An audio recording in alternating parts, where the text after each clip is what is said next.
Mic check, check. 1, 2, 1, 2. 1, 2. Can you hear me, brother? I can't hear you, bro. You might be muted. Let me see.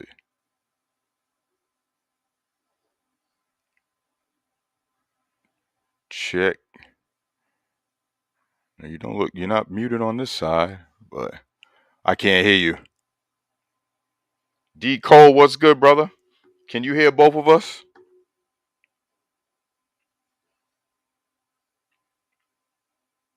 Anton, what up, Anton?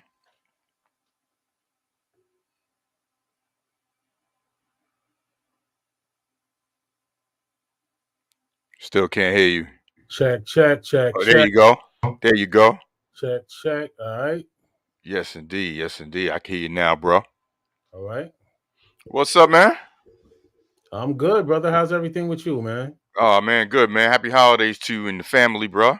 You too, man. You too. That's what's Kuju up. Chakalia, man. Huh? Kuju Chakalia. Who'd you got? Chocolate? Kwanzaa. Kwanzaa, yes. Kwanzaa. Started yesterday. Yeah, self-determination today. Kuju Chakalia. Self-determination. That's what's Yes, up. sir. That's what's up. Shout out to James Green in the building, family. That's that family right there. Vietnam, North Carolina. Hope you had a wonderful Christmas as well, bro. Djaytiger, thank you for coming through. We are on IG. We are on Twitch and YouTube right now.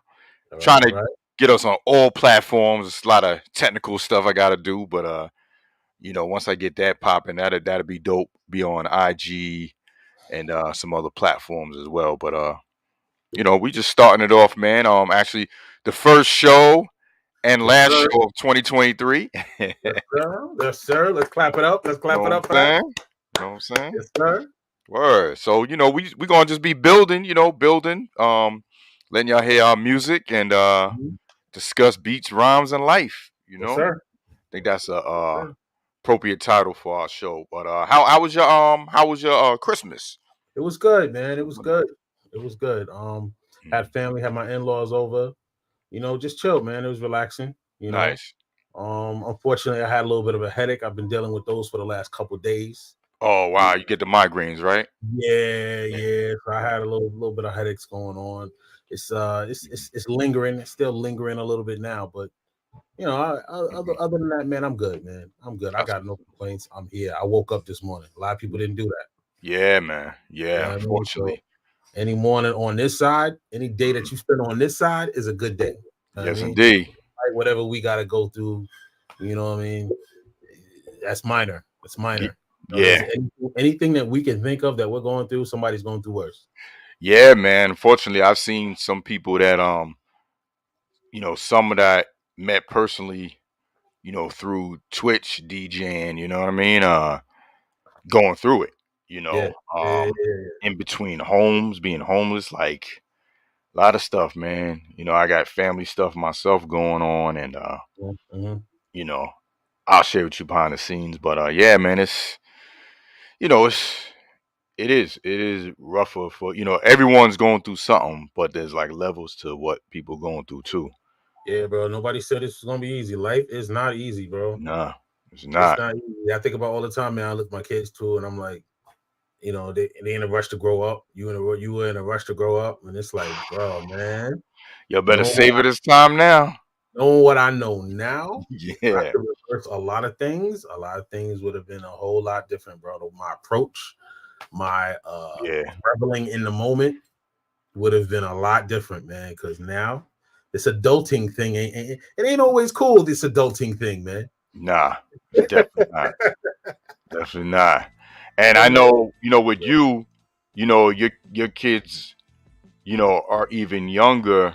Yeah, man. I Like, I got mean, little. mine are grown, men, but what you gotta go through with the schools changing, with society, was what a man is, how they put us out there to look a certain Yes, sir. way and conform to, in order conformity, and Mhm. you gotta you gotta be this way, because if you have an opinion they'll try to You got cancel you got to do a lot of teaching at home.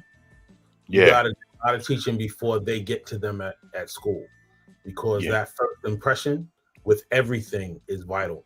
So, Mm, they're going to teach sex ed, they're going to teach gentrification, they're going to teach all of that. But unfortunately, you got to start early and teach them all that stuff before they start programming. You yeah. got to program them before they start their programming. Yep. So, Kids it's are a sponge, so that it's they want to put that blueprint on them early. it's sad that you got to start so early, but Mm, unfortunately, you do. You got to start early and start hitting them yeah. with stuff that you don't even really want to talk about so young, because that once again cancels out their innocence. Right. The more the less innocent you are. But Hmm. unfortunately, their aim seems to be to cancel out the innocence. So you got to do it before they do. Yep. Check Yeah. that out. Sad.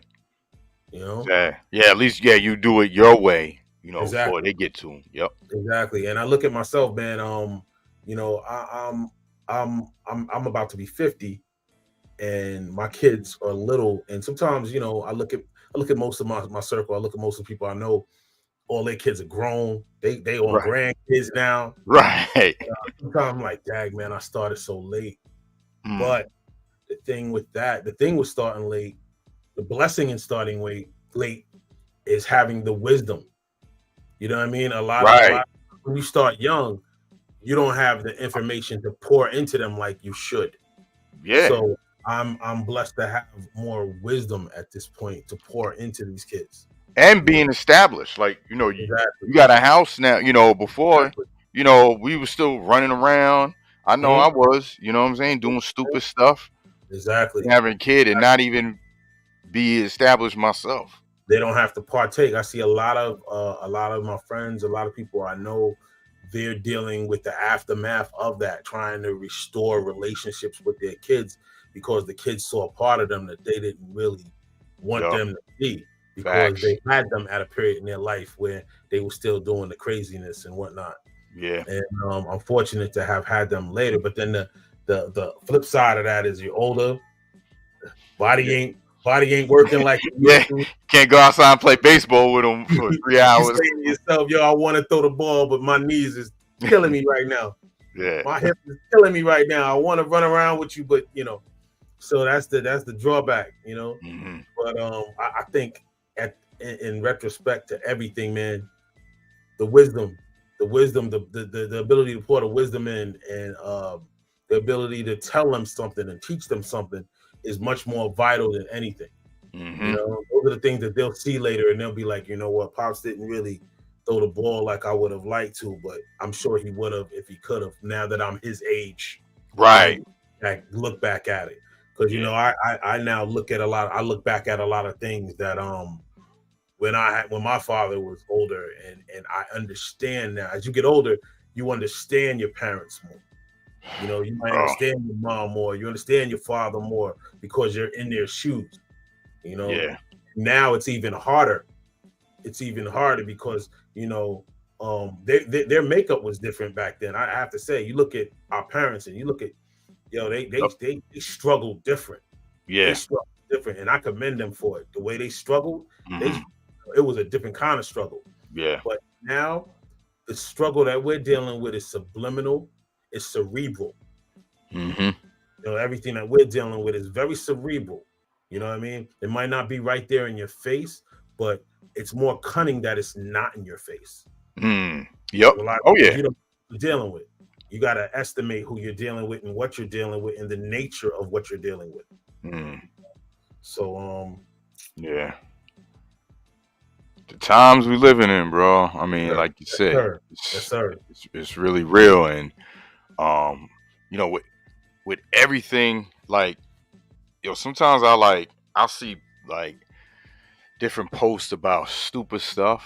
You know what I'm saying on like YouTube. I mean, most I say like YouTube, and it's like it's so many people like before we had like podcasts, Mm-hmm. that started.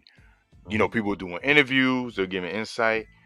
Now it's like all of these people have made a whole landscape of talking about what someone else is doing in their relationship, Yeah. in their business, Yeah. and you know what I mean? It's just like Yeah. it's like yo, like why are you worrying about like there's this whole big thing about Simone Biles, how when she met her husband, now he's Mm-hmm. Green Bay for Packers, like he didn't know who she was, Mm-hmm. and they were like calling him a liar for that. I'm like, yo, How do you know? yeah, how do you know? You like you sitting there telling this dude like, why would he lie saying he didn't know who she was? Like they're together now, they're happy. Mm-hmm. He wasn't trying to diss her, and Mm-hmm. it was just weird seeing how people were so invested on Yeah. what he commented on, and they're making a big thing. Like people are talking about it. I'm like, yo, people are so there's so many like You don't know them. You don't know their lifestyle. You don't know their. You know what I mean? It's like, yeah, just remedial thinking, man. Like ignorance is yeah, so man. it's sad, bro. Yeah, man. It's like It's crazy how why do you much. even care if he didn't know who she was or not? Like what? Like why is that even an issue? Like I guess It's because crazy how. she's so popular. I guess she's an ill gymnast. Like you should know who she is. Like It's maybe crazy he's the how dude that invested. stays focused in his house trying to be the best football player. He don't watch TV. He don't. He's not on social media and doing all this stuff. So he's supposed to know somebody. Like it was just weird to see that. It's crazy how invested we are into the media and the entertainment and entertainers and sports figures. I mean, we have to get a perspective. I don't know if it'll ever happen, man. Where we say enjoy them for the part they play in our lives. Yeah. Yeah. Just enjoy them for the part that they play in our lives, man. Because they're not like it's not Joey up the block. Mm-hmm. You know what I mean? Yeah. Yeah. You're right. We don't know how they live. We don't know what they're doing. We just know the part of them that we enjoy Yep. and that entertains us. And all we can do is like pray for them to continue to succeed. Like, if that's where your heart is, because Mm-hmm. sometimes I think human beings are so caught up on the downfall. It's like, why do you even engage? Are you engaging your those that you love or those that you like for them to succeed, or are you just waiting for the downfall so you have Yeah. something to talk It about? seems like, You're yep. like, you're like that mundane Yeah. Yeah. that I all mean, you that spreads do faster. is, You've seen that. I mean, mhm. with everything, Yeah, man. negativity spreads faster than cancer. Yeah, man. As much like this year for one has been a year for when it comes to Jada Pinkett Smith. Yeah. That's the name that comes to mind when we talk about all of this. Yeah. Jada Pinkett Smith. And Hmm. she released that book. What was it? Worthy. I think so. Yeah. Yeah. And It was. all the focus has just been on, oh, she's a liar. She's caught up on Tupac. She's still, she's a Tupac groupie. She's always been that, and she Hmm. doesn't love Will. And okay, okay, from looking at it, I'm sure from everybody looking at it, that's apparent. That's exactly what it looks like. I mean, Right. there's no debating that. I mean, it looks like I don't know what he was thinking, with her, but at the end of the day, if he's still there for it, because there's a part of him that's obviously still there for it. Yeah. Obviously, he sees something in her that makes him still want to deal with it. Yeah. And granted, there is that, like Antoine said, gift and curse. There is that when you put that stuff out there, Uh-huh. you can't get mad if people, are gonna talk about it. I get that part because you're Yeah, putting it out in the public yeah, thing. But the second where he was at the book signing, yeah, when Will Smith was by his side, yep, and when he yep, stated everything, I was like, all right, I'm gonna shut up. yep, yep. If he's there for it and he's sitting there like, yo, and he's supporting her, hey, Yep. if Yep. you sitting there, if you getting kicked, all right, if you getting kicked and you holding the leg up so that they can effectively kick you in the chest, what am I to say? Yeah. Yeah. Right there ended it for me. Like, all right, I don't even care anything she Obviously, says going forward. It don't even matter. obviously, you're the masochist that likes the way that feels. Yep. So, ain't nothing for me to say. Yeah. Hey, do your thing, bro. Yep. I just Exactly. might not support. I just might not support like I used to because I've seen something that just leaves a distaste in my mouth. Right.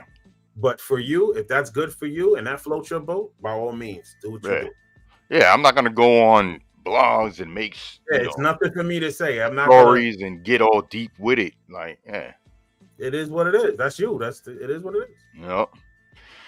So we to the audience out there, we basically, wanted to just give y'all insights on, like how we think, and Mm-hmm.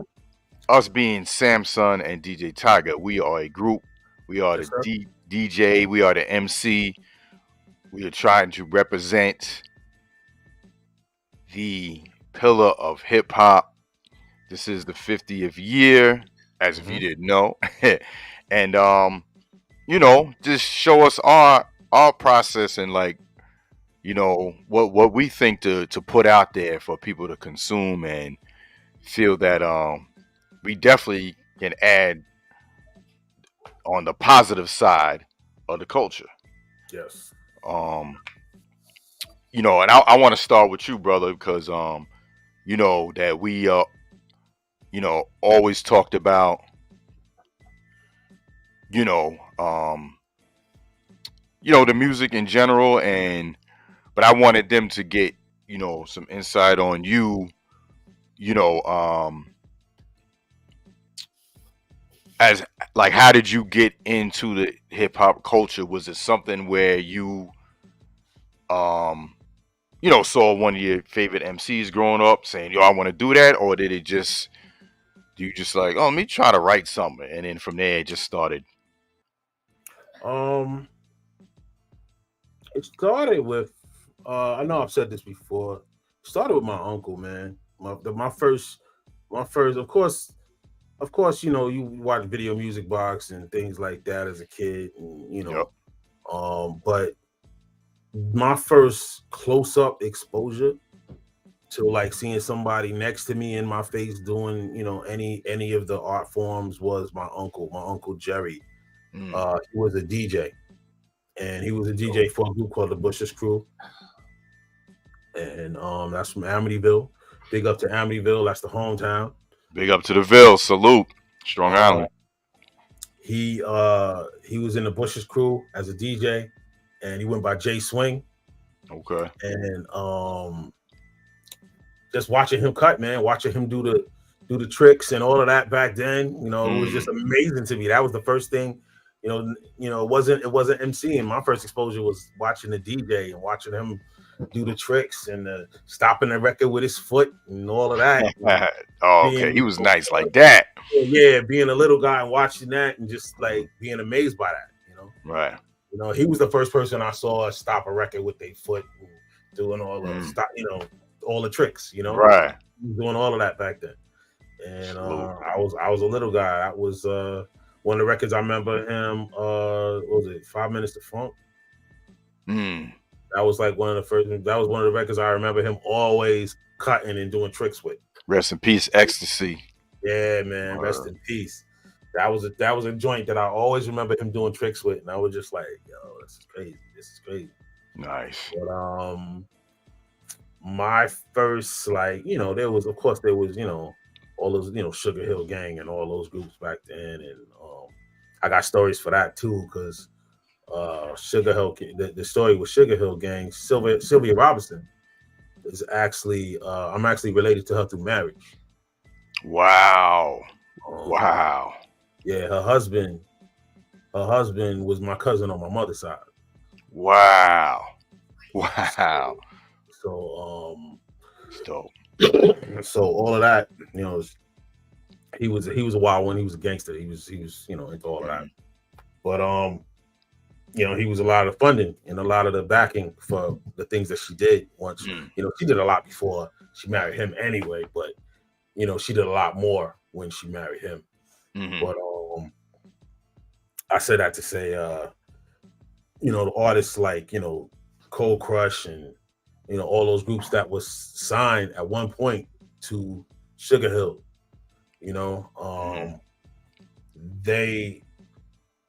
I loved all of that. But the group that sparked me, like I'm sure a lot of people, Run DMC. Oh yeah. Run DMC. And I think a lot of Run DMC sparking me had to do with DMC. As a kid, a lot of people always said I looked like DMC.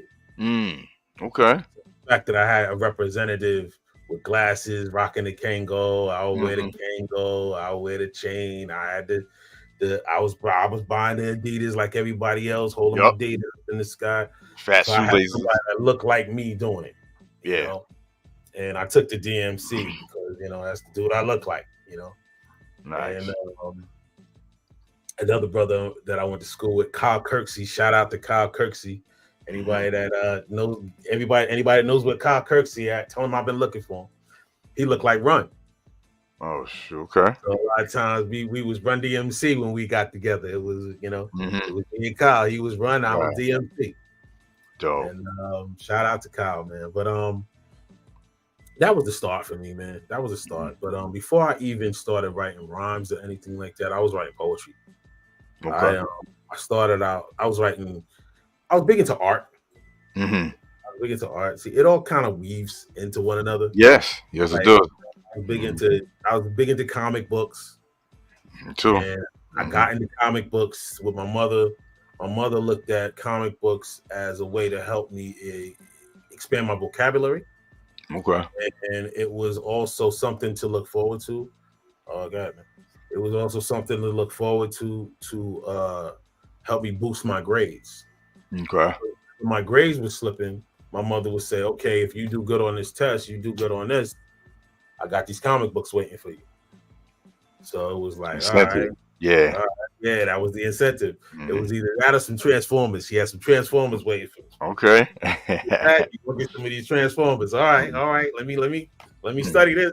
So I can get my comics or my Transformers or my GI Joes. Mm-hmm. So that was the incentive. But along with it was like the art, I was drawing, and I was it. Yes. Okay, I can't, baby. You see me? I'm doing this right now. So tell everybody downstairs I'm doing this. Okay. Pardon interruption. No, it's all right, man. With the art, you had the stories, you had the, and depending on what comic you were reading, the stories, a lot of stuff was very well written. I'm a Marvel and a DC fan. I mean, I'm an Image fan too. I'm a Dark Horse fan, all that. But I felt back then, when it came to stories, I love the DC stories. Now, characters, I love more of the Marvel characters. Right. Marvel better characters. That makes sense. Yeah. The writing, I love the DC writing, and that kind of sparked me to write stories. Also, for some reason, I don't know why. To this day, I don't know why I took to it, but in school, for some reason, Romeo and Juliet sparked me. Don't know why it sparked me to the degree it sparked me. Okay. But it sparked me to write more and write like short stories, and it just took it caused me to go out of my usual zone, my zone of like, when you're young, when you're a kid, it's all about action, it's all about fighting, it's all about, and it caused me to think elsewhere. It caused me to look at other aspects of life at a very young age. Okay. And I started writing, and then from writing and the exposure to Romeo and Juliet, for some reason I started going into the poetry. And from poetry, it took me to writing rhymes. Okay. And that's where the writing rhymes came in from, was the next step from writing poetry. Shout out to Miss Ettrick. Shout out to my teacher, Miss Ettrick, in English. Okay. Go to Amityville. Shout out to Miss Ettrick. That's what's up. But yeah, man, that's where it started for me. How about you, man? DJing? Where how that you know what's crazy, man? There's so many parallels that hit me the same way it hit you, bro. I'm gonna tell you this. So you brought up your Uncle Jerry. Right? What's crazy is my Uncle Jerry, my father's brother. And that's my father's brother too, by the way. Crazy. Crazy. I remember borrowing a record from him, and he let me. It was a Funkadelic, and it was like 2 days later. He was like, "Yo, you done with that record, man? I need that record back." I was like, "Damn, I ain't really get to, But then thinking in hindsight, I was like, "Yo, man, that's your record collection. You want to make sure you get that back." So later on as a adult, I understand it. What's crazy is my uncle downsized from a bigger house and that in a smaller house, and they didn't need the records anymore. So you see these records right here. She gave me like 5 crates of 70s, 80s, R&B. He had a few hip hop joints, like I got the Crash Crew album, Public Enemy or Arabian Rakim, and so he was, I don't know if that's a DJ, but he had the records. Okay. So that's one parallel. Okay. The second one, my first record that I bought trying to start to be DJing when I was 15 or 16 was Run DMC's King of Rock. And I had the turntables I bought from Busy B in Massapequa. Yes, sir. Shout out to Busy B. Gemini belt drive driven, and I had it set up on my pool table. And I remember cutting King of Rock, just pulling it back and forth. And one of my friends, Greg, he lived on Lantern Street. He was like, "Yo, man, you're killing it."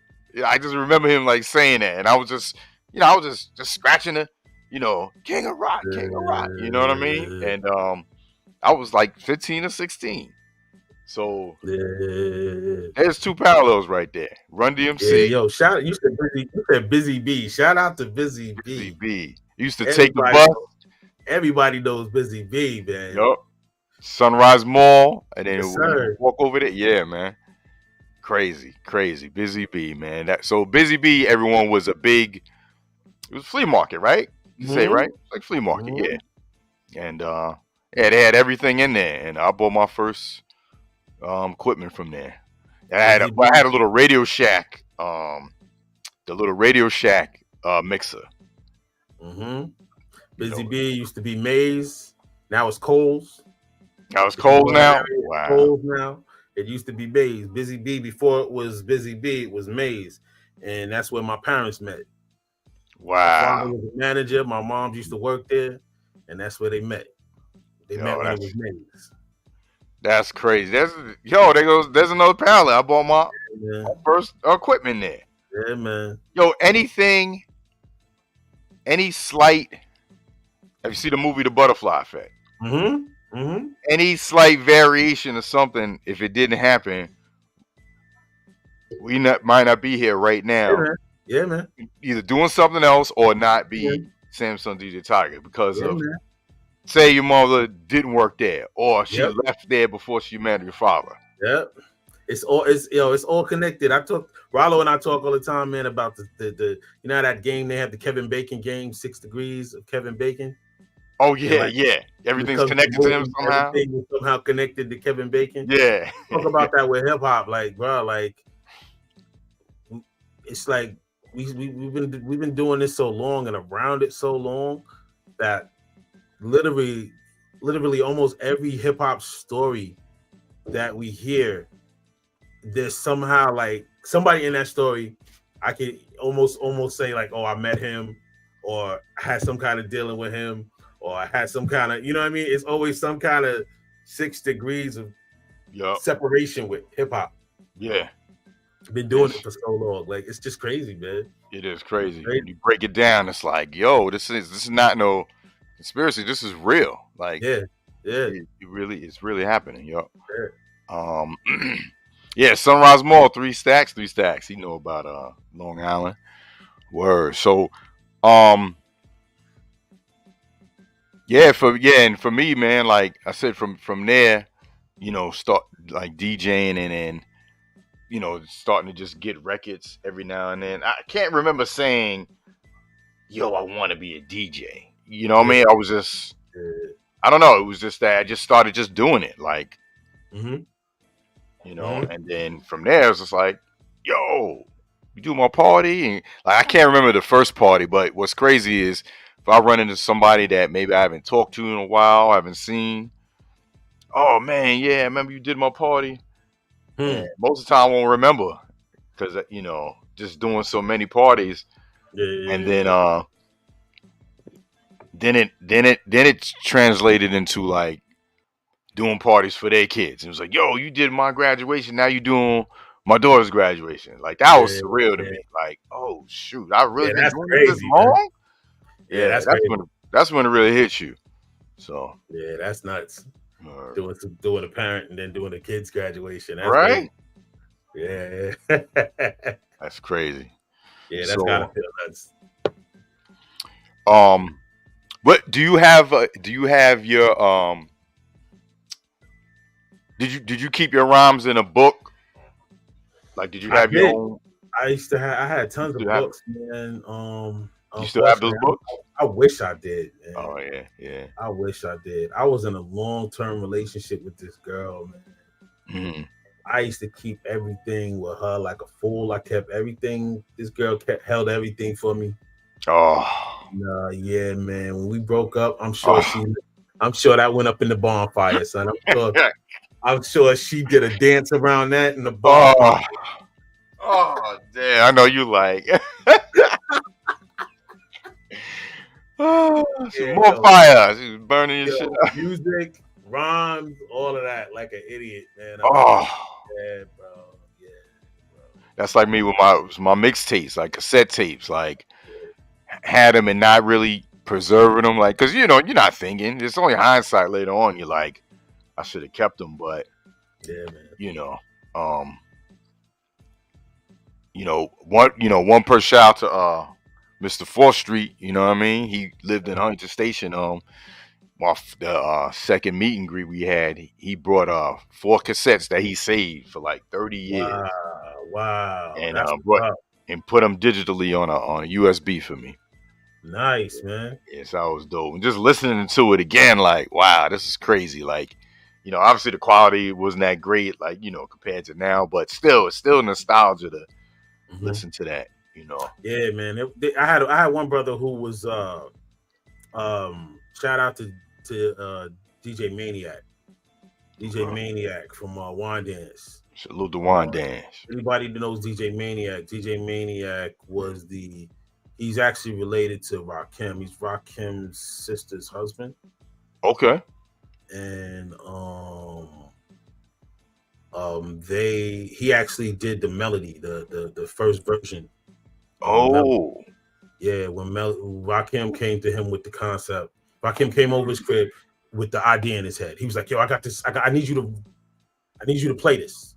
Rakim came over, was like, "Yo, I need you to do do do do do do do do. I need you to play that." He's like, "Oh, I got that." Played it, put a drum to it, and they recorded it. But then he ended up taking it to Marley Marl, and Marley Marl evolved it. Right. It became what it became. But that was the first place that that's where the concept of the melody started with DJ Maniac. And DJ Maniac, he's dope, man. He's done a lot of things. We've lost contact since. But anybody, another one. If anybody knows where DJ Maniac is, send him my way, man. That's a good brother. That's what's up, man. Shout out to Maniac. He did a couple things on community service too. The first joint, he did a couple tracks on that. That's what's up. But yeah, Maniac. He took some. He was gonna take a lot of my stuff, my earlier stuff, and he was gonna take it from that and Real and burn it to CDs for me. His brother's house caught on fire. Oh. And all my stuff got lost. All that stuff got lost in his fire. Oh man. So yeah. So many stories about that, man. Like from Inspector Deck with the flood. I couldn't be mad because it was like I lost my a lot of my music, but you lost your house. You lost, Yeah. You lost, yeah. I'm sure you lost even more. Like, right. So I remember when it went down, I was just like, a lot of people were like, "Yo, I know you mad." And it was like, yeah, but I got it in perspective, man. Like, his brother's suffering right now. Like, for real. Yeah. It was during the winter. And I remember that. I remember it was like, the winter for him. So I was just like, yo, that's hard, man. Yeah, that's hard, But yeah. Yeah, I remember what was it? At the Q-Tip, he had a house fire too. Lost like 50,000 records, something like that. Remember that story? Yeah, I remember that. Yeah, I remember that. Crazy. Yo, so I know you brought up today's principle for Kwanzaa is self-determination. Self-determination. Self-determination. So I want to play a joint, man. Off the Fact soundtrack. Briefly tell them what the soundtrack is about, and I'm gonna play the cut. Principles. The Fact soundtrack. It was a book written by the same brother that we talk about quite often. Pardon me for 1 minute, all right? Right. No problem. No problem. So yeah, so I did cuts off the soundtrack. It's a book. Big shout out to Rollo. He's a narrator of the book. And I'm trying to pull the cover up so you guys can check it out. It's on Amazon as well. And they released an album soundtrack to the book. Matter of fact, give me a second. I will pull this up to y'all so y'all can see what we're talking about. Uh,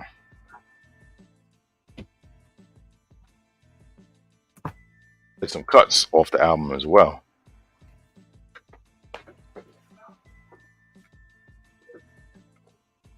Let's see.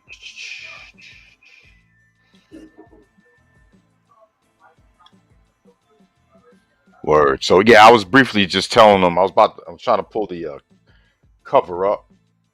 Okay. So they can check it out. It's on a lot of streaming platforms as well. So it's Fundamental African-Centered Thoughts. There we go. If you can see it on the screen there. Yep. Let's see, let me highlight you.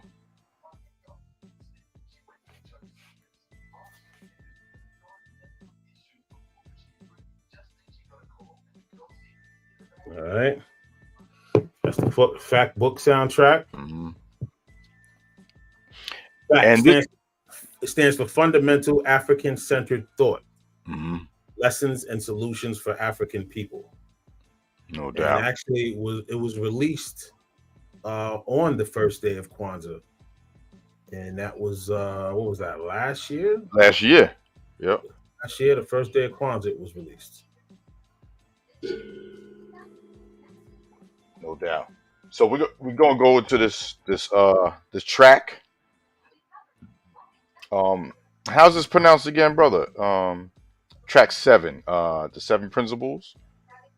Nguzu Saba. Nguzu Saba. Mm-hmm. And yeah, so we're gonna check it out. And we'll be right back with y'all. Put the cover on the screen as well.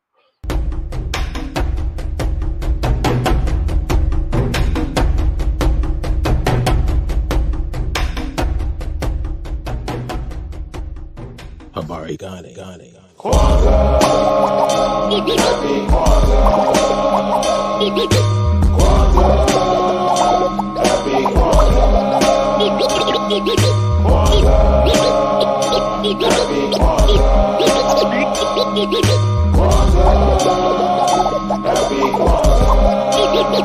Yo, go and get the djembe drum, let's smack it and then sing a little something, maybe do a little dance. Remember the past and recommit to ideas within our culture.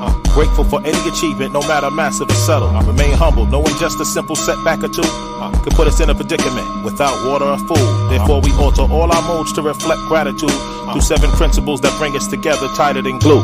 Paying ancestors all respect due with a chalice full of libation that we pass to the next one to grab it. Got it. The house is decorated in a bunch of beautiful colors, adding a touch of authenticity to our sisters and brothers. We got 7 days to celebrate. Everyone will get a chance to celebrate it how they see fit.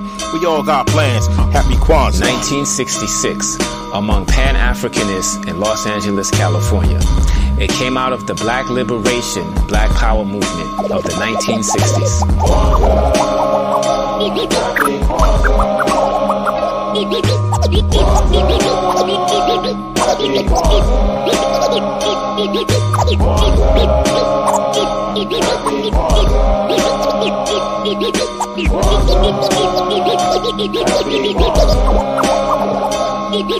The first night, the black candle in the center is lit. Our candle holders called a Canara. It's December 26th. We begin the week with Emoja. The goal is unification across the board by community, race, family, and nation. The next night, we continue to light them from left to right.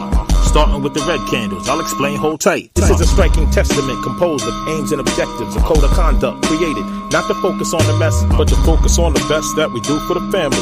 The red candles represent the struggle or the calamity that we went through, and still do, but that didn't break us. A testament to that is smiles across all of our faces, and the plan is to hand it down so our children can tell their children, see, I told you, self-determination comes after Emoja. Remember that, soldier, as you keep getting older. Kwanzaa addresses the need for cultural connectedness, cultural thought, and cultural practice among people of African heritage.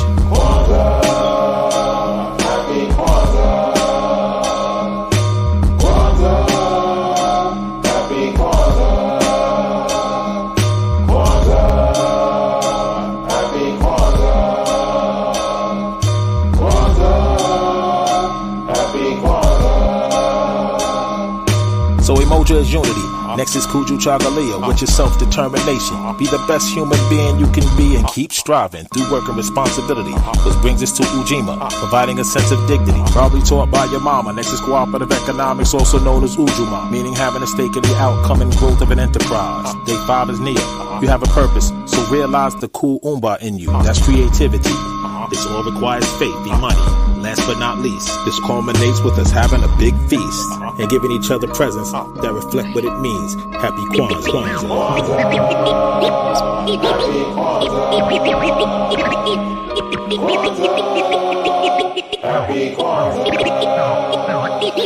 Kwanzaa is a celebration of African traditions that lasts for the duration of 7 days. It is an African-centered holiday that celebrates family, community, and culture. It was not created to be a religious holiday. It was created to celebrate African traditions and reflect African culture only. Yeah, man. Dope, man. Big shout out to Finster, man. Love the track you putting down, man. Word up, man. The ear out for him too, man. He's working on some things. He's definitely working on some things. He's working to make 2024 a big year, man. Nice. He's doing a couple things under another tag name, under another pseudonym. Okay. Keep an eye out for Wiz Galactic. Wiz Galactic, nice. Wiz Galactic. I like that. It's got a lot of production that he's going under that name, and he's got a compilation project that he's working on right now. Okay. So keep an eye and ear out for that. We'll definitely give you more information on that as more information is provided. Dope. Yo, so James, he wanted to ask how did we begin collaborating? How do we begin collaborating? It's funny, man. It's funny that I knew your name, knew of you, but never put 2 and 2 together. I was in a group, Last MCs, with a brother named Yasun. And you might know him as Basshead, Leon. And he used to tell me stories about when he was in his group and his DJ Djaytiger. Tiger would make these beats, and I actually heard beats. He would let me hear beats, let me hear joints, and I was like, all right, that's pretty tight. That's tight, But I never made the connection. I never made the connection that Tiger was the same Tiger. Right. That's and great. Then years later, Rollo was working on the show with y'all. He was doing I think it started out as Kitchen Radio, and then from Kitchen Radio, it transformed into Off the Corner. Yep. Corner.net. And he was telling me about you. He was telling me about Stacy. Telling me about what's the sister? Laura. Laura. Dita. Dita. Yeah. Last name Laura. The sister. Shout out to my wife who just did the drive-by just then. Happy holidays. Happy holidays. Tomorrow, Sam Law. Sam Law, there we go. Yes. Sam Law. Yep. About Sam Law. Big shout out to Sam. It's just funny how the 6 degrees work, man. Like, even with her, she used to go out with a brother named Garen Nixon. And me and him used to run together. We worked together at PC Richards, and we used to run together a little something. All them years, bro. All them years, like the year when they started dating, they were dating at PC Richards and all of that. And and then years later, talking to her, we made the connection. Like, yo, she was like, "You used to work at PC Richards?" I said, "Yeah." And I told her the time, and I told her like brothers used to hang out. She's like, "Yo, that was my man then at the time." And it was just like, we're just crazy, like they go to 6 degrees again. It was just like, yo, that's crazy. Yeah. And but It's just funny. It's funny how things work out. But so in working with Rollo, and Rollo letting me hear stuff that y'all were doing. Mhm. I remember the first thing that, because he would let me hear things, but it wasn't really a lot of things that really put you on full display. Right. It was more like, like you blend into something, or you was helping the show move on. It Right. wasn't like putting you on display. The first thing I heard that made me stop and go, "Oh, okay," was you did like it was like a commercial for the channel or something for Off the Corner. You did like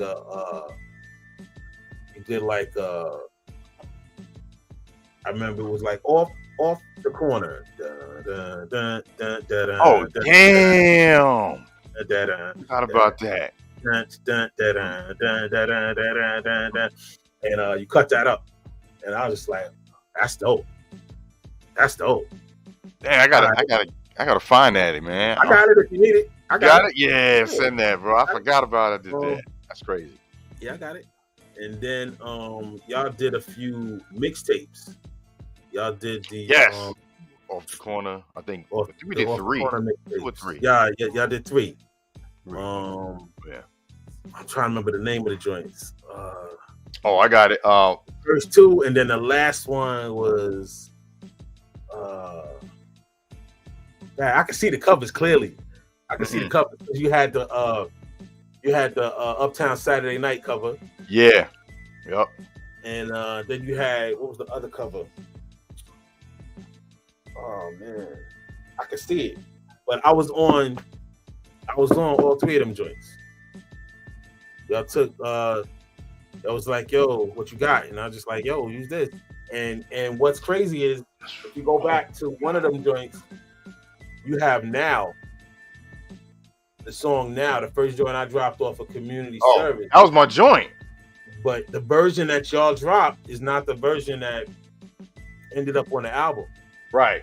You have the original version of Now on that mixtape that didn't make it to the album. Wow. I'm actually pulling up the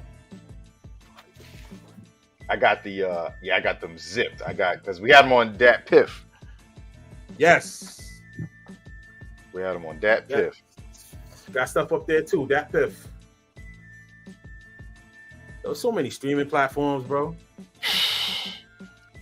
Yeah, they was big. And what's crazy, man? To this day, bro, I sometimes I Google us to look for our stuff.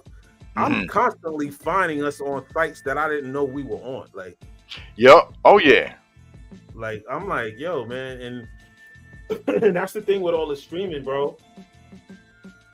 Sometimes I question the royalties, bro. Hey, bro. I don't even know you out there, and you got my stuff up there. And shoot, some mixtape sites was selling the mixtapes, bro. So I'm like, I guess that's just part of the game. Yeah, here goes the first cover right here. I just found this is crazy. And I got the Now, so the original joint is on here. Mm-hmm. You got a joint up there. I think there's a joint up there called Blame Me. She's Sexy by Free. This is volume 2.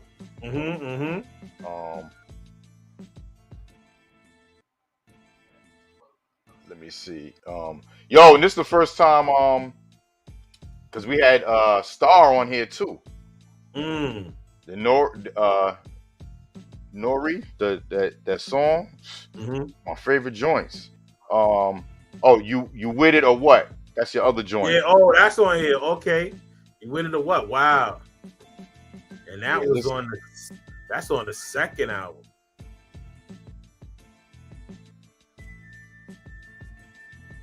Yeah. So I think this one.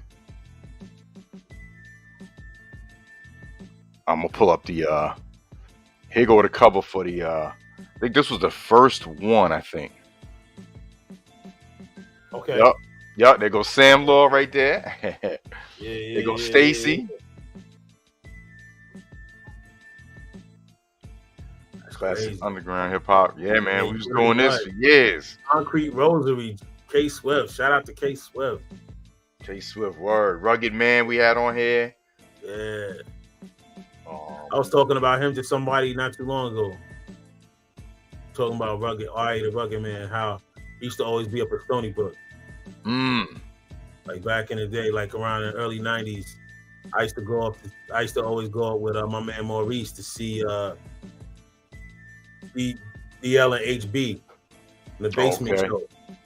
They had the basement show up there, and we were always going up to see them at the basement show. And Chris, shout out to Chris Crossfader, he was the DJ. Oh yeah, big shout out to Chris. And the Rugged Man was always up there. He wouldn't even be up there just doing music. He'd just be hanging out. Like that was a wild dude, man. I was telling somebody, like back then, that was like he was like Eminem before Eminem. But Eminem to the 10th power before there was an Eminem. Like, like everybody thought that dude was nuts, man. He was a wild dude. Yeah, he was a very, very wild dude, man. What's up? Like, shout out to Diamond, James Green. I got you, bro. All right. Okay. But very, very. I mean, very dope. Very dope. You know, I think he got doper over the years, but he was dope back then. But crazy dude, man. Yeah. Crazy dude, man. So after, I know, like you said, you brought up about the group that you was in with Leon, that I was in with Leon and my cousin. Yeah. This was in the 90s, I think. I think it was the 90s, yeah. And then, so, I mean, we connected, was it during the pandemic, right? It was 2020 or was it 2019? I'm trying to remember. Yeah. Nah, we connected before that, bro. I worked on that first album. We did that. Oh no. Yeah, you're right. I guess I'm thinking like when we started was like, yo, we're gonna start doing something. When we said we're gonna do the group thing, that was during the pandemic. That was during the pandemic. Yeah. Because we realized like, yo, we're putting out so much stuff together, and every time we do this, we're doing this together. So, yo, we're pretty much the group now anyway. Yeah. Yeah, I had Beats just sitting, wasn't doing nothing with them. I looked at it like, yo, man, we might as well just make it official because this is the way it's going. Right. Like, right. You know? But you were bringing it back to community service. Oh yeah. I was saying community service with Ace. Yeah, you were a part of that. I originally did that as far as the cuts. The cuts on the project were with Ace International. Shout out to Ace International. Word. Big salute. I brought him in because he was doing a show with Rollo and George Fluellen, Rollo and DJ Control. They had a show, the Little George Show. Yes, rest in peace, Little George, man. Rest in peace, Little George, man. I remember when that brother passed, man. Bro. That that day was crazy, man. I remember I was on the bus. I was taking a bus. Rollo called me, and he was like, "Yo, bro, he just went out jogging, and his girl came home, and she found him in the living room, and the door like came in and just like collapsed coming in the door, and he had an enlarged heart." And that was just crazy, man, because he was like engaged, and he had just like everything. It's just crazy how things work, man, because it was like he had mad vacation time in his job. So like the last, I say a year and a half, maybe 2 years, he just traveled. Like his last couple years of life, he traveled. Wow. It's like, who does that? Like, how does that work? Like, you know what I mean? That's when you look back at that, like, you know, that was ordained, man. When you look at that, the way that happened, like, he didn't, like, the last 2 years, you didn't work. You had so much vacation time, you just traveled the last 2 years of your life. Right. And then just boom, like, you know. Right. You know, right. That was at that age too, like, like being young, like. Yeah. I remember it was snow. I remember we were like determined to get to his funeral, man, because it was a bad storm. It was in the winter. It was a really bad storm. I remember we got there. I remember me and Rollo sat down next to each other and gave me some gum. We were like, all right, man. He's like, here, He's like, gum. If you chew gum, it the tears don't. It stops the tear ducts. Yeah, So I knew you was gonna say. Yeah. Me and him was sitting there like. Trying to hide that gum, bro. We were sitting there smacking on some gum at the funeral, man. Mm-hmm. And yeah, man, yeah. That was a good brother, man. Shout out to George. He was, man. Yo, that was my first. I think that was my first time playing on radio in I think it was West Hampton. It was a college out there. And Rollo asked me, he's like, "Yo, you want to come on here?" And I was so nervous. I think I was playing a Tribe record, and like right when I started it, like the needle came off the record, like I made it skip because I was just nervous. Like, and I remember they was like, "Nah, you good? You all right, man? You good? Like, it wasn't like, oh man, this dude." Yeah, they were like, "Yo, man, don't even worry about it, man." Like, they were real cool about it, you know what I mean? But yeah, I just remember, you know what I mean? Just, he was a good dude, man. Good dude. And check out how the 6 degrees works. Now, a few years after George passes, Rollo calls me one day, and he's like, "Yo, I got these 2 brothers that I know. They're working on a project, and they had me rhyme." Rollo told me himself. They had me rhyme on a joint because they know I used to rhyme back in the day. They had me rhyme on a joint, and I keep telling them. And at this point, I wasn't really doing nothing. I had trying to stop rhyming because it just didn't fit into the equation of life at the time. And I kind of had in my head, as you get older, maybe I'm too old to be doing this. All the people around you start saying that. You still doing that? You still doing that? Yeah. Maybe I should stop doing like this. If you was playing rock and roll, they wouldn't have said that, but go ahead. Not at all. Nobody's saying that. Nobody's saying that to what's his name? First Mick Jagger. Ain't nobody saying that to Mick Jagger. Mick Jagger's still out there doing it. Yeah. But he said that to me. He was like, "Yo, man, I got these, these 2 brothers. They're doing this project, man. They need somebody to rhyme on something." And I was like, "All right. I mean, it's been a minute since I did anything, but I'll give it a shot." And I get there, I meet the brother. The brother's name is Darren Quinlan, and the other brother's name is Burvin Harris. And Burvin had done a lot of work with a lot of R&B artists. Shout out to him. He has the Renaissance EMS project in the Bronx, where he's working with kids and doing a lot for the community, man. Shout out to Burvin Harris.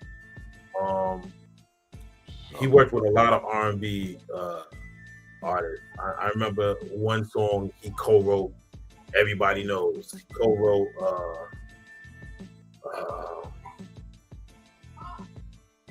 that song, the earth, the mountain, and the rivers. I saw heaven when I made sweet love to you. I'm telling you, people. Somebody write the title of that song. I think it was Shy. The name of the group. Oh, Shy. Okay. S-H-A-Y. Yeah. He was working with them, but he did a lot with a lot of people. I remember at one point, and I'll tell that story later when we get into it. But they had this project about fathers that they were working on, and it was a song called "I Want to Know What Love Is," and Rollo recorded on his verse on that.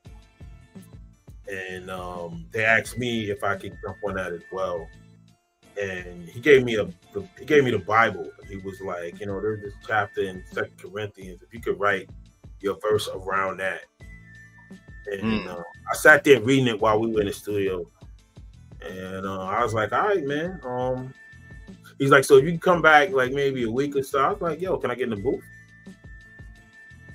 He looked at me like, now? I was like, yeah, like if y'all, you could. Can you pull it up? And he's like, yeah, we can pull it up. It's right. Pulled it up. I got in the booth, knocked it out. He was just like, yo, I didn't expect that. And then he was like, yo, we got this other joint. Can you work on that? I said, yeah, no. Came back like 2 days later, did that. And we're sitting there talking. And Darren says to me, he's like, yo, man, you know who you remind me of? You remind me of my cousin, man. My cousin, he passed a few years ago. His name is George.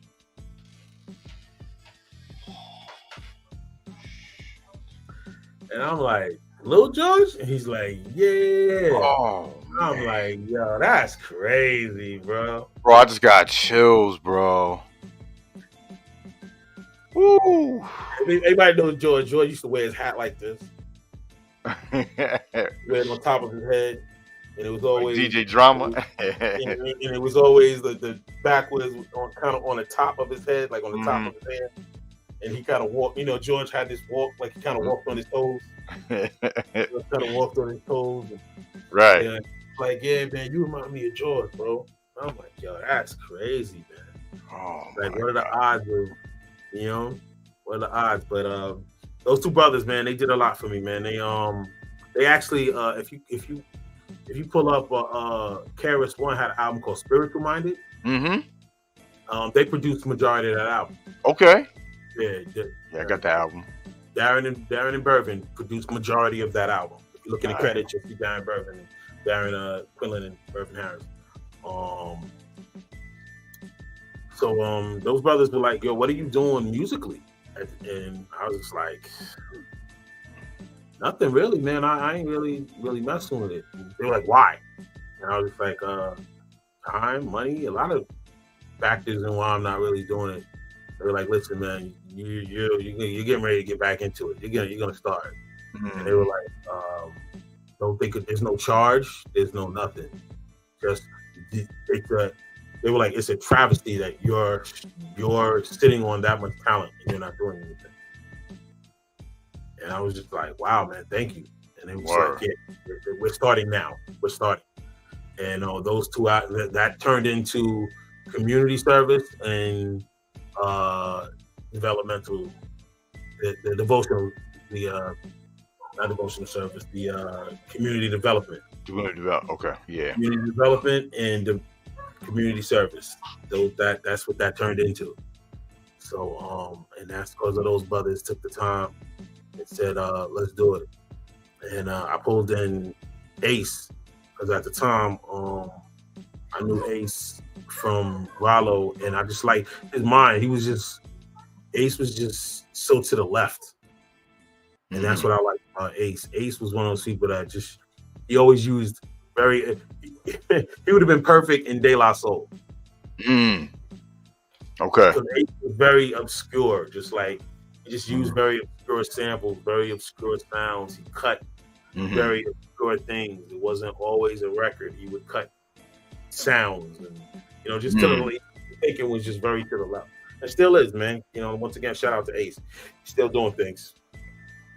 Still making mixtapes, still making blends. John Ashford, that's his pseudonym, but his government is John Ashford. He's a clothes designer. Shout out to that too. He's doing very well with that.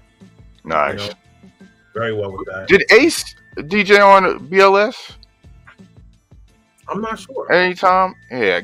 He's done a lot of things, bro. He's got a lot of like when we were doing in the midst of community service and community development, he was doing stuff with like McDonald's, and he had major sponsorship. Like that's the same one. He had major sponsorship, and we were actually getting ready to go there, but then we just had a different vision for music in general. Like when it comes like at my age and at my I'm very much a hip hop purist. I can't change that. That's that's just how I feel about the art. Nice. And I can't see doing it because this is what the kids is listening to now. This is what they want. That's not what's in my heart, and that's not how I make music. I don't care what the kids are listening to now. I'm sorry. I ain't making music for them. I do have a target audience. Yeah. And it's for the target audience. It's for the audience who feel like I feel. The way you feel, the way I feel, there's a million people feeling like you. Yep. So that's what it's for. Yep. I'm not going to adjust it for. I saw artists say if you stop making music how you feel and you make music to satisfy them, then you'll never be true to who you are. You're no longer an artist. Yeah. The moment you compromise that, you are no longer an artist. Your artistry has gone out the window. You're a cog in a wheel, bro. Just a cog in a wheel now, because you know what makes you different from anything else out there. If that's what you're doing, nothing. You're just a cookie cutter pattern. Because you're no longer you. Every person on this planet is an individual, and they're unique by their genetic makeup, by who they are. So that's what you have to give to this. And if you're not giving that to this, what makes you different than anything? Big facts, bro. There's no point. So he and I just had creative differences in how things should be presented, and what our goals were to musically. You know, so that's kind of why we kind of went our separate ways. You know. Okay. You know. And I had the idea when it came time to put it out that let's do it kind of like a mixtape. Let's do the first album with a mixtape feel to it. And that's why I hit you up and was like, yo, man, I got this idea and I'd love for you to host it. It's like, yo, man, let's do it. Word. They kind of been rocking ever since, man. You know? Crazy.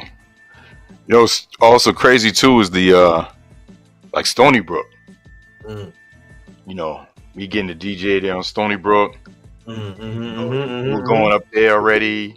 Yeah. I mean, I don't know if that's like a 6th degree, because you know, so many people went up there because they were playing our music that we wanted to hear. You know, and when the radio made that shift, you know, to me, college radio became more prevalent, especially Stony Brook, because they're a separate entity from the college.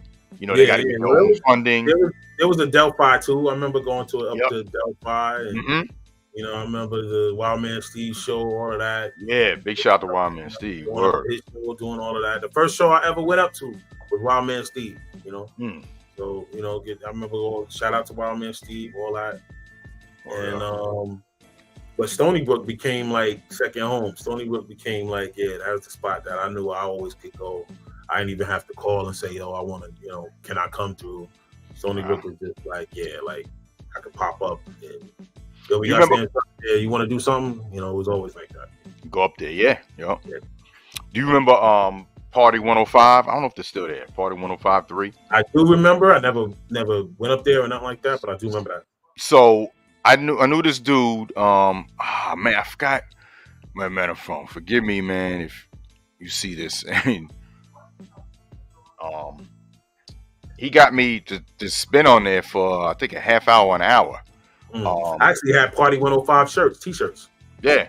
I actually had the t-shirts. I remember. Now that you say that, I remember I had a pink, blue, and a white one. Okay. I had different t-shirts. I had a white one, I think. Yeah. And I was up there. I was playing, the hip hop, clean, obviously, because they were FM station on Long Island, but it had big reach. So what happened was this dude that I know, he got me to DJ an old school jam that was sponsored by Party 105.3. And what happened was they went to Hot 97. Let me try how grimy that was another reason why I didn't F with that station. Not just because I got a good Hot 97 story. No doubt. Good Hot 97 story. So they went to them about cross promoting and them, helping them, well, not necessarily, but having the commercials, paying for the commercials to play it on their station. And because they didn't think of it to do it, they were hating on them. Was like, nah, we don't want to, like, basically, nah, we don't want to help y'all. So Party 105.3 that ain't known for classic hip hop try to put an old school jam together, and the place it didn't sell out. There was a nice crowd there, but for that stadium, it should have been sold out, and you should have heard more about it. The lineup was EPMD, Keith Murray, Jungle Brothers, Chubb Rock, Nice and Smooth, Who else? Nucleus. Okay. Jam on it. Who else? And maybe a few more. But it was a dope lineup. And I was the DJ that was playing the music, like in between sets, getting the people up, playing the music. And the Wonder Twins were there too. They came through.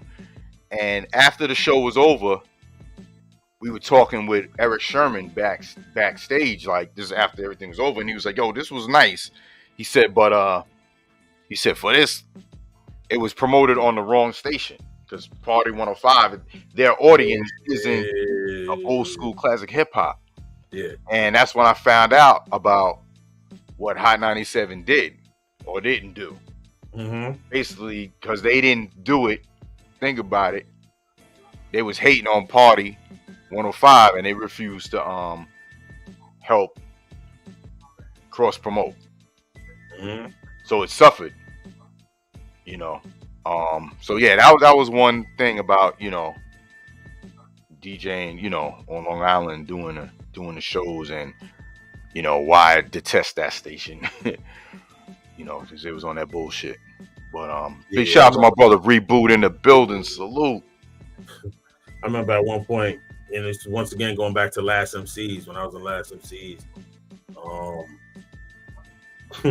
High 97, going up there meeting with them, they was like, yeah, we like the music a lot. We definitely want to play it, but they pulled out the list. This is how much it costs to get the music spinned on. They gave us the whole list of how much it's going to cost to get it spinned and played, and how much it's going to cost to get the bomb dropped. That's illegal. That's payola. Isn't it though? Because they got fined for that. But yeah, they pulled out the list and gave us the list. They actually had a list of prices. They pulled out a list. This is how much it costs to get this amount of plays. This is, if you want the bomb drop. Yeah. Yeah, I'm saying it. Yeah, I'm saying it. They acting like, that didn't happen and shit. Yeah, I ain't trying to be a superstar. I'm saying it. Wow, man. That's man. We can go on to Jay. We can go on. This was like, and I'm giving you a time frame. This was like maybe, it was like around 98, 99, somewhere around there. 98, 99, like around that time. Around those years. Yeah, see Reboot. My brother Brown Hornet, he got his own station, Reboot Radio. He said managers be hitting him up for my promo package numbers. I've seen the emails. I've seen like they'll someone will send emails with a song like you might like promoting this whatever, something dope. I'm gonna play it. I ain't gonna hit them back, send me $50. I'll play it. Nah, it's dope. I'm gonna play it because you know what?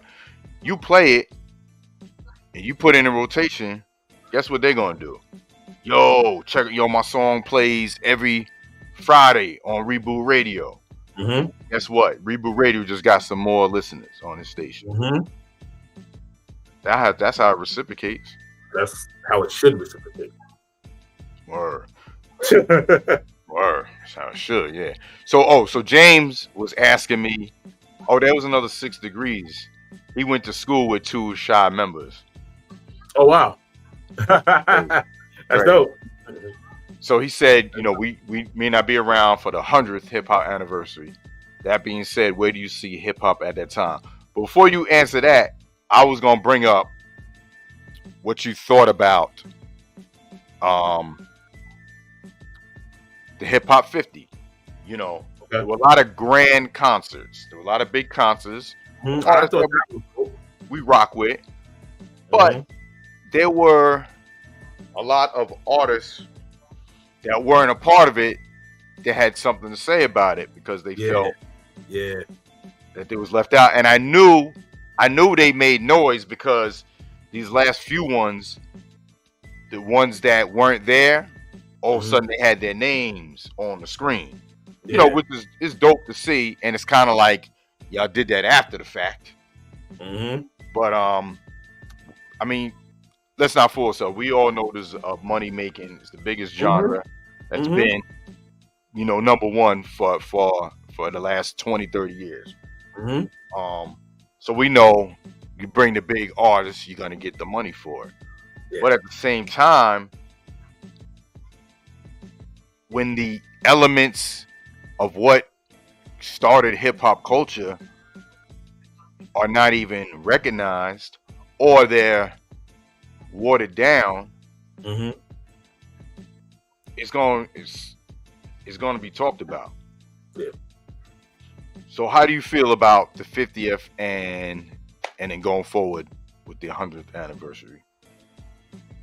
I feel when it comes to the 50th anniversary, I feel like it's great to be acknowledged, but once again, why, as an African American culture, as a minority, so-called minority culture, because it's not just African American, but it is a so-called minority culture. Why do we always need their acknowledgement? Word. What is the need for the cosign of white America? When we created it. We took over the music industry. First of all, 80, 90% of the music that is there on this planet wouldn't be there without us. All right? Not just talking about hip hop, not just talking about jazz, not just talking about country music. Music, period. Music in general.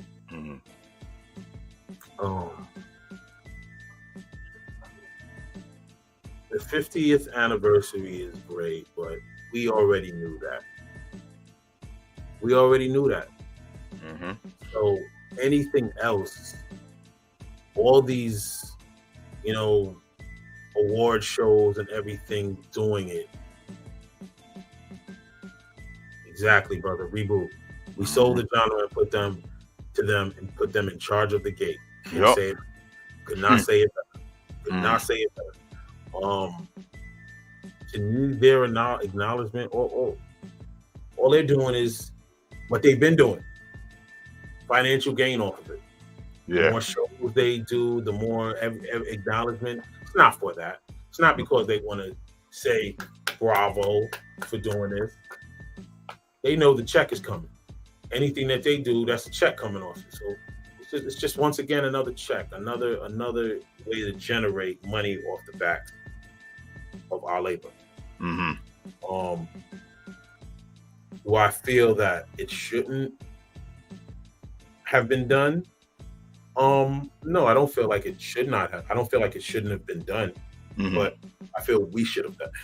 We should have done it in our own communities, in our own backyards, in our own in our own venues. And you know what's crazy?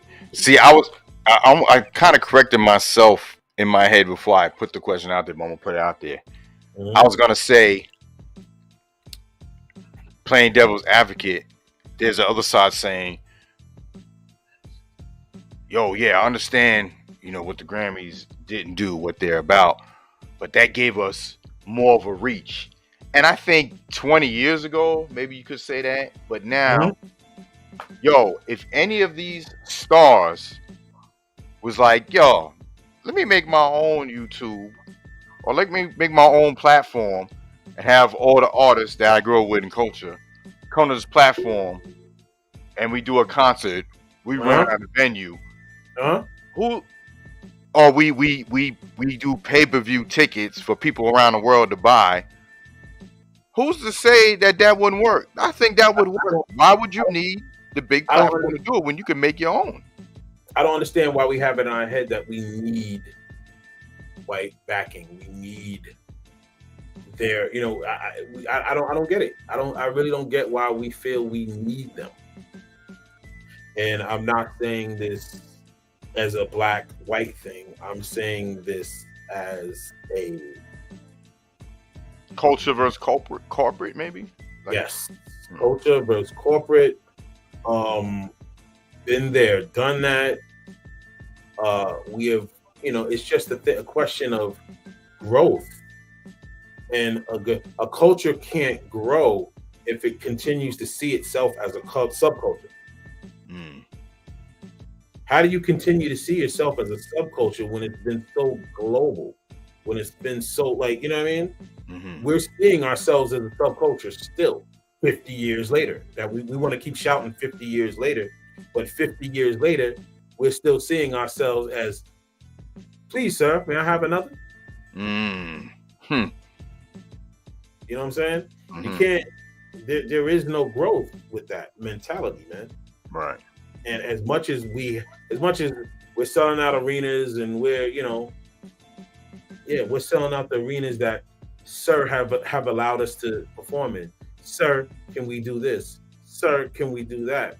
There's still a back that we feel we have to jump on to get to where we gotta go. And I use the word we feel like we have to jump on because we really don't need those backs. Right. But you have to come with the mentality that no, I don't need you, you need me. Do you feel that maybe because as a whole, maybe still so far behind as far as owning your own stadium, owning your own 100 acres of land to build a city or an arena? Are we truly incapable to have that? But are we truly incapable of doing so? I know. We're not. We're choosing not to do so because knowledge is power. Working together is power, but it's also, that unity that for some reason we're choosing not to have because it goes back to knowledge is power. I don't want to barter with you. I don't want to, because if you have, but I'll go buy Gucci. But I won't buy. I have, then I don't have an advantage. Yeah. I take it if I have what you have and you have what I have, we have an advantage. Yeah. But we're choosing for some reason, we can't think like that. It was crazy. Me and Reboot, we both run radio stations. I see that. We don't even think about, oh man, he gonna get more listens than me. I'm gonna get more listens than him. Nah, we are collaborating to make both of our entities bigger because we're both putting both our minds together to create something new out of what we're doing, and that will both expand both of our companies. That last show y'all did was a very, very good show. I enjoyed it. And you had the third brother on there. It was you, Reboot, and what was the third brother? Black Steel. Yeah, Black digital Steel. Analog Radio. Yeah. Very, very, very good show, bro. And I like the fact that y'all address those things, man. You only get stronger, man. You only get stronger. And the fact that y'all were saying that, y'all do the same thing, but y'all are two different type. Like, you do the same thing, but you don't do the same thing. I remember one brother saying that we do the same thing, but we actually don't. So the fact that we're in the same genre, but we do different things, we're able to learn from each other. Right. That's powerful, bro. That's how it should be. Yep. That's how it should be. But for some reason, as a people, as a culture, we're just not getting it. And how long does it take to get that? Yeah. It gets tiring, bro, seeing the same thing over again with our people. Like, yo, we can only win. Why are we still crabs in a barrel mentality? Like, I'm looking at we got this election coming up this year, which is crazy in itself. That November of this year, it's election time again. Oh man! Looking at the choices we have, one of them is not a sister, but a woman named Marianne Williamson. Okay. And she's a Democratic candidate, and she's actually the spiritual advisor of Oprah Winfrey, and an author. She's an author and a spiritual advisor of Oprah Winfrey. And I don't know. I just look at some of the people that we have, and I'm just like, what makes you qualified to run? You know what I mean? It's bad enough. This last fool we had. I'm sorry. So I know that's going to offend some people. Yeah. I know some right wing extremists will be upset with my, calling him a fool. But we had less. Oh, bro, Donald Trump. Bro, the fact that they still even try to make him that he can run with all the charges. He's that the top dude had our skin. Would he be around? Not only is Donald Trump being pushed to run, right now there's 7 Republican candidates, right? He's the number 1 Republican candidate they got right now. His whole thing right now is, and granted, I understand, like Joe Biden right now, he makes me nervous. He makes me very nervous. He's been making me nervous. 81 years old. I don't know if he knows where he is right now, the way he, Word. there. But you got Donald Trump, 77-year-old businessman, reality show host, WrestleMania host, crotch grabber. And that's what everybody's pulling for. And you got, one of the people I'm looking at Cornel West, bro. You got Cornel West running. I want to see what he has. I really want to see what he has to say. What he stands for. Right. He's running for the Independent Party right now. And if for those who don't know, Cornel West, black, Yale, Princeton, Harvard professor, and an activist as well. Yeah. And the fact that he's running, I'm like, okay, let's see what he got to say. But a lot of what we got out there, bro, like we got 3 Democrats, 7 Republicans, and 3 independent. And everything is looking sketchy, man. Everything is looking sketchy. Bro, I gave up years ago on politics. I ain't even gonna lie, bro. Well, I'll say this. I truly feel that a lot of this stuff is predestined, preordained, pre-programmed, planned out by the powers that be. And when I say powers that be, I mean people like the Trilateral Commission, and all those out there. But at the same token, I'm a firm believer of our people did so much to get that right. Our people did so much to get that right to vote. Died. People, we got our ancestors who died marching out there to get our right to vote. So even if I don't believe in it, even if I don't trust it, even if I know that it's not actual and factual, even if I know they're tampering with the ballot every year, if I ain't doing my part, if I ain't doing something, if I ain't going to pull a lever, I can't really talk junk. At the end of the day, I'm gonna talk junk, and that's because, did you vote? Yeah, I voted. Well, like Rebu said, the House and Senate where we need to be focused, and also the smaller elections around your town. Focus on who's the mayor, the city, the councilman, all of those people. And we got a lot of that running. This time. This time we got Dean Phillips, who's also another Democrat. Dean Phillips in the House of Representatives. He's the 3rd district since 2019. He's from Minnesota. He's a Jewish cat. He's actually his grandmother. Remember Dear Abby back in the day? Yeah. Dear Abby, the advice column. Yeah, that's his grandmother. His step grandmother was Dear Abby. Oh, okay.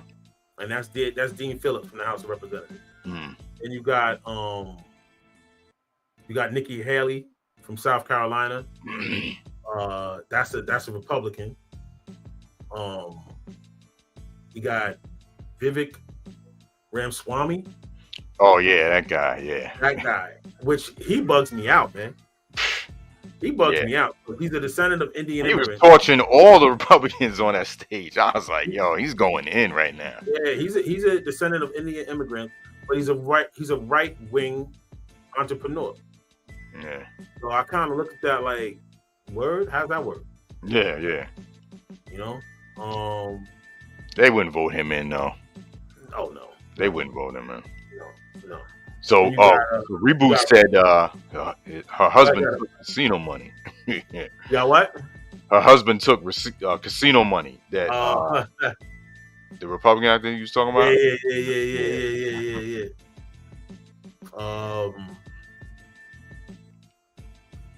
And you got Chris Christie who's back. Yeah, New Jersey. And he didn't have a chance last time. He ain't gonna have a chance this time. I don't like that bozo because my wife got caught in that traffic shit where he closed the what's name. Yeah, he was visiting her homegirl in Staten Island, and she got caught in that shit. I hated him for that. Word. Wow. That was some sucker shit he did. Then you got Robert F. Kennedy Jr. Yeah. You got him running again.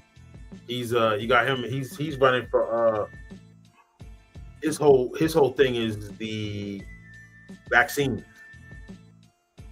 He's against the vaccines. The whole, his thing, his big push is all these vaccines that they're trying to give us.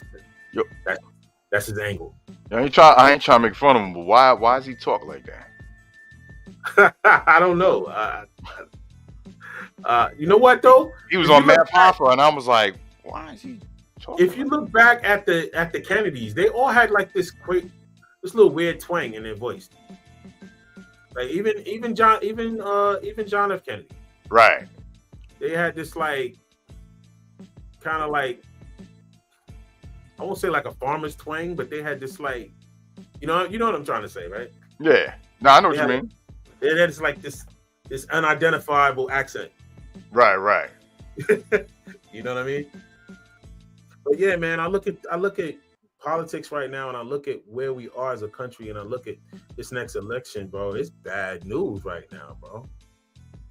It's bad news.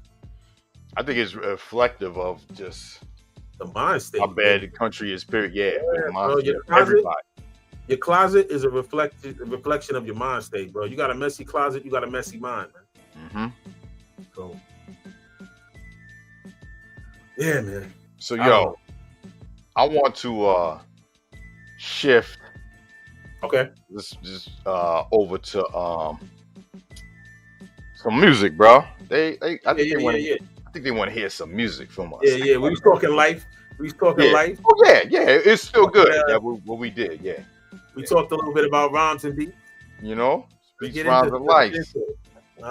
What it's all about. Yes, sir. I want to play one of my favorite joints off the Circumstantial Evidence album. As soon as the folder unfreezes, the songs will come up. And you know what, too? James, you know what, too? If you can in any way, make it a point, because some months back, I reloaded everything through the distribution, and I updated a lot of the joints on Circumstantial Evidence. So they sound crisp. Everything sounds more crisp. The levels are better. So if you go through the distribution and you look at like the different streaming services that we have it on, like Amazon or Spotify or even YouTube, you'll see that the waves are much better, probably even better than what you have right now. Okay. So like if you go on Amazon, Apple, AudioMac, even Bandcamp, Deezer, iHeartRadio, iTunes, all those sites, you're gonna get better quality, and that's for the listeners, and that's for the music purchases as well. If you go up there now, you're gonna get an album with a tighter sound and tighter quality out of Circumstantial Evidence. Because I will say, man, out of our catalog at this point, Circumstantial Evidence is one of my favorites. Yeah, definitely one of my favorites, man. I probably play Circumstantial Evidence the most out of any of the music that we've done. The first baby is always, you know. Yeah, that joint there. Yeah. I ain't gonna lie though, I got some favorites though from the other joints like the Yeah, me too. But as a whole, yeah. As an album, I play beginning to end. Right. Circumstantial Evidence. Me too. I play that album beginning to end quite often. Me too. Yeah. Me too. So, we definitely gonna have some new heat for y'all early 2024. Oh yeah. Definitely. I want you to hear a beat too. After I play this joint, and I tagged Ty Phoenix in it. Okay. What's crazy was a producer, he did a beat, crazy beat on IG. He was like, man, I would love to hear Ty Phoenix on this. Okay. So she took the reel a minute and used the video while he was playing the beat and started spitting fire. So I just did the same thing. I was like, yo, Ty Phoenix, yo, you feeling this beat? Yo, 5 minutes after I uploaded, she followed me and liked the reel. So nice. You might do the same thing. So we might, if we get a Ty Phoenix Samsung joint, start out 2024. I'm with it. Let's go. Word. Let's go. She's dope. So yeah, I want to play this joint, man. Like I said, this is one of my favorite joints. Because I always like the story. I always like the storytelling and rhymes and shit. Nas, Slick Rick, and the Burden of Proof joint, and the beat too. Okay. I always like that beat, and I was like, oh shoot, okay, he did something with this beat. So okay. So I'm gonna play this joint, y'all. This is from Circumstantial Evidence, streaming everywhere, y'all. Go support your brothers. And let's go. Heavy is the weight on my shoulder. Yes. Truth is what I have to carry. Can't just keep my hands folded. Even if I'm treated badly. I ain't got nothing to prove, nothing to prove. I ain't got nothing to prove, nothing to prove. I ain't got nothing to prove, nothing to prove. I ain't got nothing to prove. The suspect was a black man between the age of 25 and 50, last seen with a Middle Eastern dot head, speaking Hindi, and a flimsy 3X dress, better known as a sari. But don't expect him to say sorry when his Harley's catching bodies nationwide. He tried to provide investigators with an alibi. Man, I ain't shoot the guy, I was fornicating at 10:09 on Tuesday. He would say to cover up his whereabouts after an altercation. Shorty invited him to wear it out. 11:53, he was walking out of a house. About 12:15, he was on his Macaulay Culkin, home alone, eating a TV dinner by the radio. Thinking why'd I go? Wasn't like I had something to handle. He went to the bathroom, she came back in a robe and sandals, telling him he had to leave. Don't you got somewhere to be? I had a good time, bro, but you starting to smother me. I had a good time, bro, but you starting to smother me. Come on. Heavy is the weight on my shoulder. Yes. Truth is what I have to carry. Can't just keep my hands folded. Even if I'm treated badly. I ain't got nothing to prove, nothing to prove. I ain't got nothing to prove, nothing to prove. I ain't got nothing to prove, nothing to prove. I ain't got nothing to prove. And people he was dealing with, it wasn't feeling the fact, he wasn't feeling her. He was feeling her but couldn't feel her up. Fellas, you feeling me? So real of him, she reeled him in like a fish on a line. Took the hook out of his mouth and added him to a concubine. I'd be lying if I said he wasn't all worked up. Daydreaming, almost lost his job. Go to work for what? He wanted to work a butt. More communication was needed. Anyone could work a butt. Get what's under our hat. I ain't one of them cretins believing that he got gifted girls. Anyway, you ain't a girl, half woman, half pearl. Had him working on his body, bench pressing, doing curls. Being unfit will take a woman from fertile to sterile. On lock without a bail. In a clutch captivated, circumstantial evidence accompanied by allegations. His crime premeditated, he salivated while waiting, with a heart penetrated by an owl from Cupid. Come on. Heavy is the weight on my shoulder. Yes. Truth is what I have to carry. Can't just keep my hands folded. Yes. Even if I'm treated badly. I ain't got nothing to prove, nothing to prove. I ain't got nothing to prove, nothing to prove. I ain't got nothing to prove, nothing to prove. I ain't got nothing to prove. Police went back to the Middle Eastern guy that they had earlier mentioned. He was the boyfriend of this woman who now had your full attention. His body was found Tuesday at 9:45. She invited you inside to talk around that time. She saw you at the gym, you both spoke now and then, and it was then that she devised such a complex crime. She was dating a guy, all the while dating this guy. Fell in love with the guy, but couldn't get rid of this guy. When she saw you at the gym, she said, let's pin it on him. And you could take the fall for killing her Indian boyfriend. She was flirting, it was working, man, she had you deceived. Even orchestrated an argument between you and he. Knew that you would be at the restaurant and wouldn't want to see her with another man. When when you got there she would leave. The burden of proof was kinda heavy, but it all added up. Well, except her neighbor being the one found with the gun to be continued. Heavy is the weight on my shoulders. Yes. Truth is what I have to carry. Can't just keep my hands folded. Yes. Even if I'm treated badly.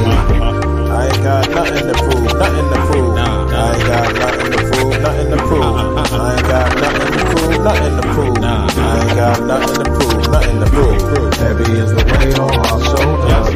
Truth is what I have to carry. Can't just keep my hands folded. Yes. Even if I'm treated badly. I ain't got nothing to prove, nothing to prove. I ain't got nothing to prove, nothing to prove. I ain't got nothing to prove, nothing to prove. I ain't got nothing to prove, nothing to prove. Crazy. Nah, man, I can't rhyme on 3 Stacks. 3 Stacks asks, can I rhyme? I tried and I said, nah, bro. Put that microphone down. Stick to the turntables. And the only reason why I tried, because I'm like, man, all this bullshit these people be making, man. I can make something. I was like, nah, y'all MCs is dope, bro. Like people, I think people don't understand like a dope MC, what it takes to have that, project that, on paper. It's talent, man. Talent. Thank you. Humble. Word up. So, yeah, y'all. I appreciate y'all tuning in, y'all. We're gonna do this every Wednesday at noon. I want to play this beat though for Samssun, and if you can get Ty Phoenix, get both of them on this beat. That's another beat I did, but nah, this the beat. I just did this beat a few days ago, and wifey heard it. She was like, "Yo, I like that beat." So I call it Love Unlimited because it's a sample for the Love It Unlimited Orchestra. It's a fast song, and I had to slow it down and put the drums to it, and okay. So yeah, check it out.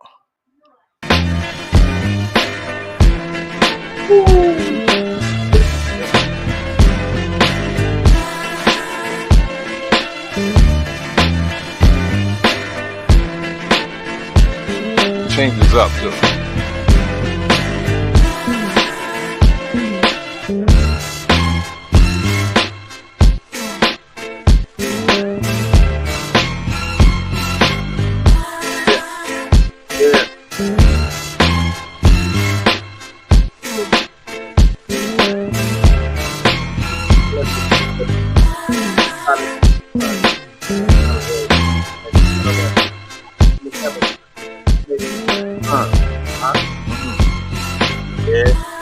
I think he likes it, y'all. Yeah, I'm on it.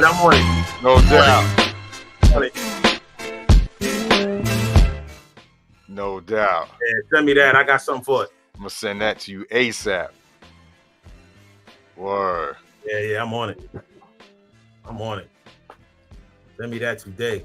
That's what's up, man. That's what's up. Yeah. I was what's crazy was the using the drums. You know what I mean? You got a lot of my beats don't have a swing to it. Yeah. So this one I was like, yo, let me it has a nice swing to it. It has a swing, yeah. And I like how it came out. Like, I didn't want to do crazy freaky with the drum. I just wanted just a nice, just to roll over that sample. And I was like, okay, I'm gonna leave it just like this. Because sometimes I feel I'll put too much into it, then it like kind of overloads it.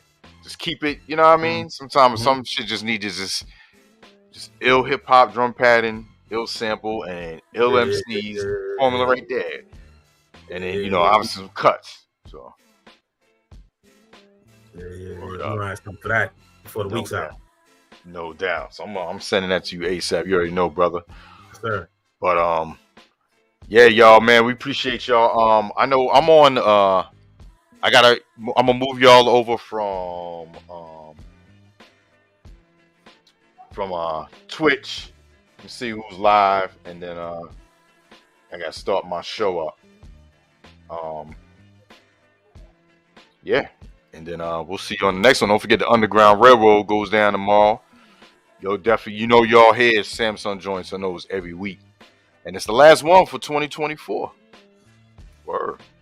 I'm trying to do a ball drop joint too, man. I want to do something for the ball dropping, man. Yo, if you have some ideas, if you wanna, cause I missed that text, for something, if it's on a beat I did, or just like a beat, cause then you said like a 4-3-2-1 type joint. That kind of like pace. That kind of right. Yo, maybe I could flip. Ooh, give me some time. Maybe I could flip that beat. Okay. Do something, and then cause I'll play it because I'm doing a New Year's Sunday night live. I heard that, and for some reason I heard the beat, and it just made me think of the countdown. 10, 9, 8, 7, 6, 5, 4, 3, 2, 1. Right. Yeah. That pace. I don't know what you mean. Yeah. 3 stacks. 3 stacks. Give me something for the new year. No doubt. All right. Let me see if I can flip something. We'll make it happen, man. 3 stacks to say remix will be done by 2:30. Because I'm always remixing something. So. All right. Hey man, it's what we do. Well, big shout out to my brother, man, Reboot Rare. Yo, we'll be back too as well for the New Year's Day. Real DJs Matter. We'll be back as well. Bless you, Reboot. I check you too, man. I like what you're doing, brother. Word up, man. That's the big homie right there. Oh, yo, Samsung, save the date, man. Memorial Day weekend. Okay. Trying to do a DJ, like an extravaganza type shit for the show, for the Underground Railroad. Okay. Buy some DJs to come through. I think if we have some shit, maybe, you come too. You know what I mean? We do some live joints because it's underground. That'd be hot. Yeah. So, yeah, save that date, that weekend. Yeah. Do it. That'd be dope. People said end the video. I do the video. Yeah. So the remix show we do on Tuesdays, they hand out like 5 acapellas and we'll all mix them in our certain ways. I like to do videos. Yeah, that's dope. I like to give the visuals. So that's why he's like, he'll do the video too. But yeah, man. Yeah, can't wait, y'all. Yeah, I got ideas, man. I got a lot of ideas for 2024. Some Samsung and Djaytiger ideas, man. Some yes, indeed. Some creative ideas, bro. And some more visuals, bro. We're gonna definitely need to do videos as well.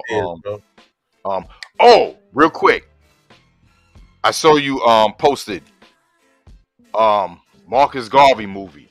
Yes. Somehow, some way, we got to get that song. Yeah. I mean, I don't know if they're at the final stages or whatever, but I would love to. I remember trying to find a director, and I tagged him in it. And I don't know if he was still the same director for that movie, but yeah. That would love it. It's Amazon. Amazon Studios is doing that. So Amazon Studio. Okay, I'm gonna do some more. Do some more research and see if we can. That'd be dope. Get that song. Real dope. Yeah, that'd be real dope. Word. All right, brother, man. Always good, man. Like I said, I'll send you the beat and we'll chop it up and yes, sir. Get it popping, y'all. Thank y'all once again for tuning in, y'all. Beats, Rhymes, and Life. Djaytiger, Samssun. Thank you. Back New Year's. Happy New Year's. Yes. Happy New Year's, folks. Safe one as well. Approach the new year with a new mind, a new attitude. Yup. Look at your spiritual growth. Look at your mental growth. Look at your physical growth, and look at maintaining and elevating each one of those. Right. Look at progress. Yes. Let's not. People always say, how you doing? I'm maintaining. Let's not maintain. Let's elevate. Let's step further. Right. So a mind state. Yup. Peace, my brother. Peace.